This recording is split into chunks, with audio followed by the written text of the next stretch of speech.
श्री रविदास जी का नाम सुना होगा, बहुत बड़े महान भक्त हैं रविदास, संत रविदास जी है ना।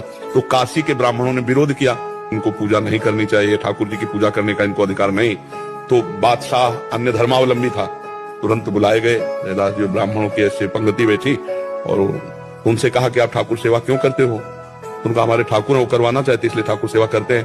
तो ब्राह्मणों ने कहा तुम मतलब शास्त्र विरुद्ध तुम आचरण करते हो और राज्य में बहुत बड़ा अनर्थ हो जाएगा। तो वो अपने भाषा से समझाया। तो उन्होंने कहा हमारे ठाकुर जी जब चाहते हैं तो हम ठाकुर सेवा करते हैं, अगर वो मना कर दें तो मैं कभी सेवा ना करूं। बोले अब उनकी नजर में तो विग्रह हैं, तो ठाकुर जी कैसे? तो बोले तुम्हारी बात समझ में कैसे आएगी कि तुम्हारे लिए ठाकुर जी राजी है सेवा के लिए? बोले वहां दूर सिंहासन रख दो और तुम मंत्रों से बुलाओ और हम ऐसे बुलाएंगे, अगर हमारी गोद में आ जाए तो जान लेना ठाकुर जी सेवा। तो जो ठाकुर रविदास जी के थे वो सिंहासन में से दूर रखे गए।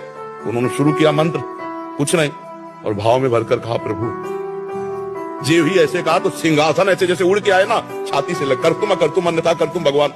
तो ब्राह्मणों ने फिर बात रखी कि ये इनके ठाकुर ने कुछ जादू टोना किए होंगे, हम अपने ठाकुर लाते हैं। तो अपने ठाकुर लाए और मंत्र बादशाह के सामने, पर फिर जे ही ऐसे भाव में किया ठाकुर।